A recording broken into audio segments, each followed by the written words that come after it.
Hello guys, welcome to my YouTube channel Infotech Monitor. आज मैं आपको बता रहा हूँ कि 20 लाख करोड़ रुपए की पैकेज में किसे क्या मिला। हमारे देश के वित्त मंत्री निर्मला सीतारमण ने इसके बारे में पूरा प्रोसेस बताया। फर्स्ट फेज में किसको क्या मिला है तो उस बारे में अपन चर्चा करेंगे। तो आइए चलते हैं, शुरू करते हैं। मंगलवार को प्रधानमंत्री नरेंद्र मोदी ने कोरोना संकट के बीच अर्थव्यवस्था को रफ्तार देने के लिए कल 20 लाख करोड़ रुपए के पैकेज का ऐलान किया है।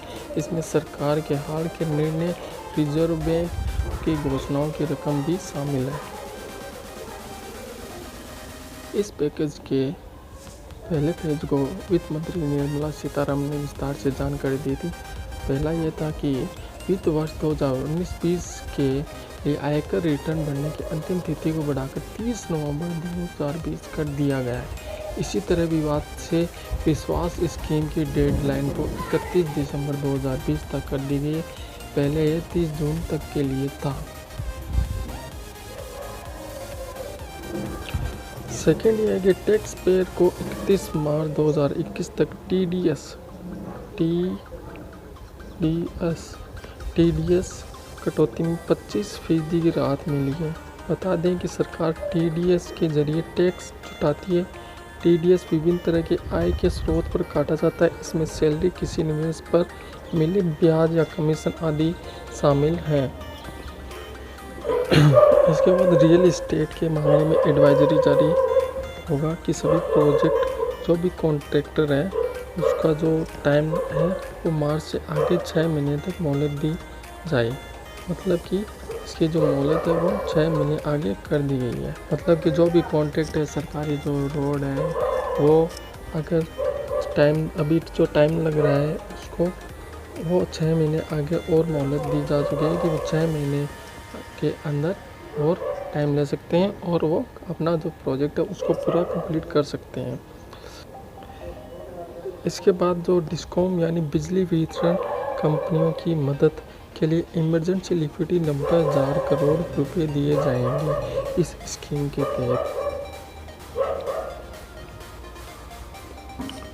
इसमें मतलब कि जो बिजली वितरण है उसके पास पैसों की कमी आ गई है। बिजली वितरण के लिए 54,000 करोड़ बकाया है, तो इसलिए सरकार इमरजेंसी लिक्विडिटी 90,000 करोड़ रुपए डिस्कॉम को दे रही है। नेक्स्ट फिगर है non banking finance company, micro finance कंपनियों के लिए 30,000 करोड़ की विशेष लिक्विडिटी लाई जा रही है। इससे नकदी का संकट नहीं रह जाएगा।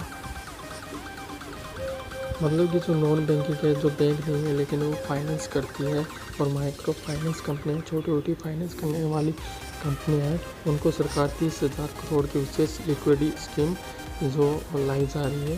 क्योंकि जिन्होंने नॉन बैंकिंग फाइनेंस कंपनी है उन्होंने जो लोन दे रखा है वो पैसे वापस तो आएंगे नहीं, अभी फ़िलहाल नहीं आएंगे, तो उनका काम कैसे चलेगा।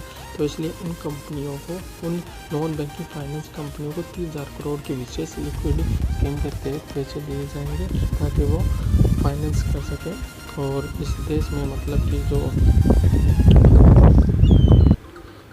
जो आर्थिक स्थिति है उसको सुधार किया जाए। इसके बाद NBFC को 45,000 करोड़ की पहले से चल रही योजना का विस्तार होगा। वहीं आंशिक ऋण गारंटी योजना का विस्तार होगा। इसमें AA या इससे भी कम रेटिंग वाले NBFC को भी कर्ज मिलेगा। इसके बाद आता है EPF पर बड़ी राहत। वित्त मंत्री निर्मला सीतारमण ने बताया कि सरकार अब अगस्त तक कंपनी और कर्मचारियों की तरफ से 12% प्लस 12% की रकम EPF में जमा करेगी। EPF का मतलब है एम्प्लॉय प्रोविडेंट फंड, जिसमें आता है कि इसमें करीब 75 लाख से ज़्यादा कर्मचारियों और संस्थाओं को फ़ायदा मिलेगा। बता दें कि मार्च, अप्रैल और मई में भी सरकार ने कंट्रीब्यूट किया था। मतलब ये कि इस सुविधा को 3 महीने के लिए बढ़ा दिया गया है। लेकिन इसके साथ कुछ शर्त ये सरकार के द्वारा कि ये जो स्कीम है उन्हीं कंपनियों में मिलेगा जिनके पास 100 से कम कर्मचारी और 90% कर्मचारी की सैलरी 15,000 रुपये से कम है, यानी 15,000 से ज़्यादा तनख्वाह वाले पाने वाले को इसका फ़ायदा नहीं मिलेगा। इसका मतलब टोटल मतलब ये है कि 12% की जगह 10% EPF कटेगा। मतलब कि EPF क्या होता है, EPF क्या होता है, EPF क्या होता है कि जो अपन कमाते हैं उसका जो PF कटता है वो पहले 12% कटता था, अभी जो 10% कटेगा, मतलब 2% का फ़ायदा होगा। हालांकि PSU में 12% ही EPF कटेगा। इसके बाद आता है MSME सेक्टर।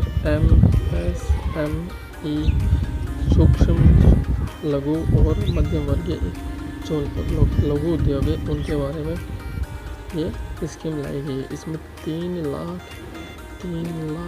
करोड़ रुपये का जो स्कीम है वो दिया गया है।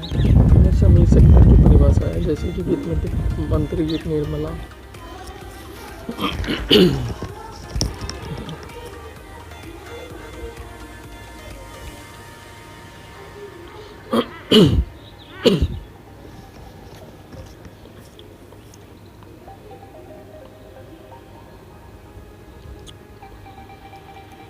इसके बाद बता देता हूँ।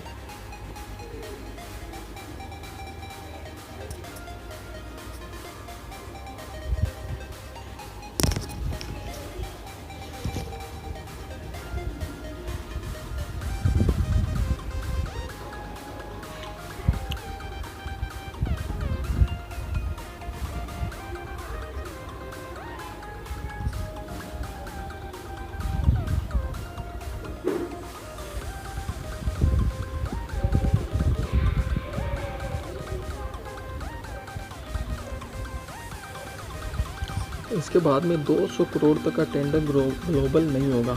मतलब कि जो सरकार के द्वारा जो टेंडर निकलते हैं, जैसे सड़क बनाने के लिए टेंडर निकलता है, रेलवे बनाने के लिए, और भी बहुत से जो गवर्नमेंट के थ्रू जो टेंडर निकलते हैं उसके लिए ये स्कीम है। मतलब कि उसमें ये बताया गया है कि 200 करोड़ तक का टेंडर ग्लोबल, मतलब कि इंडिया के बाहर का उसमें टेंडर नहीं बढ़ सकेगा। इंडिया के लोग ही या इंडियन कंपनी के द्वारा ही वो टेंडर भर सकेंगे।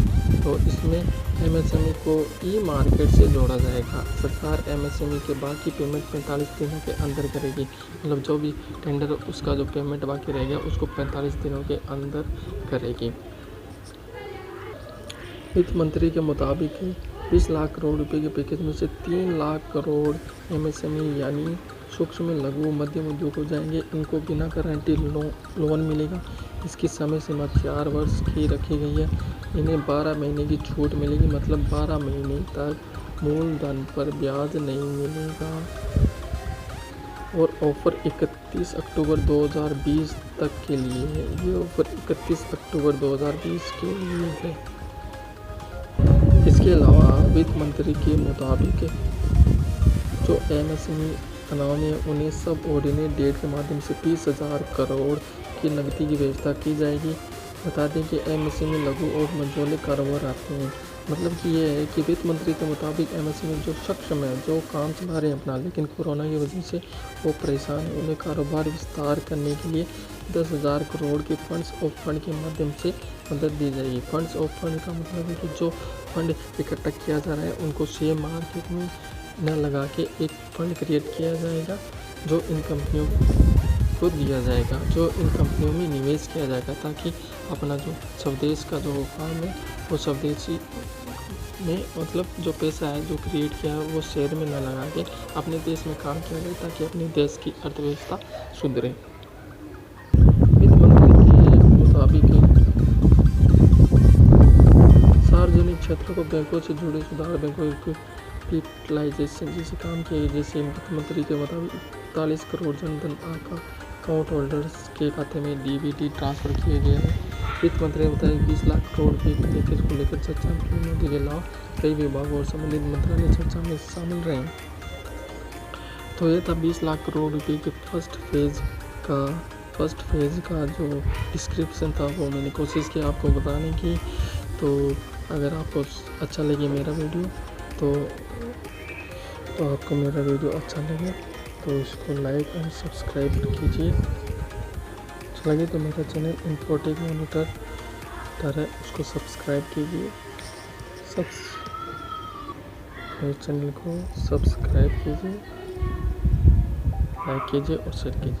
Thank you watching my YouTube channel 14 motor.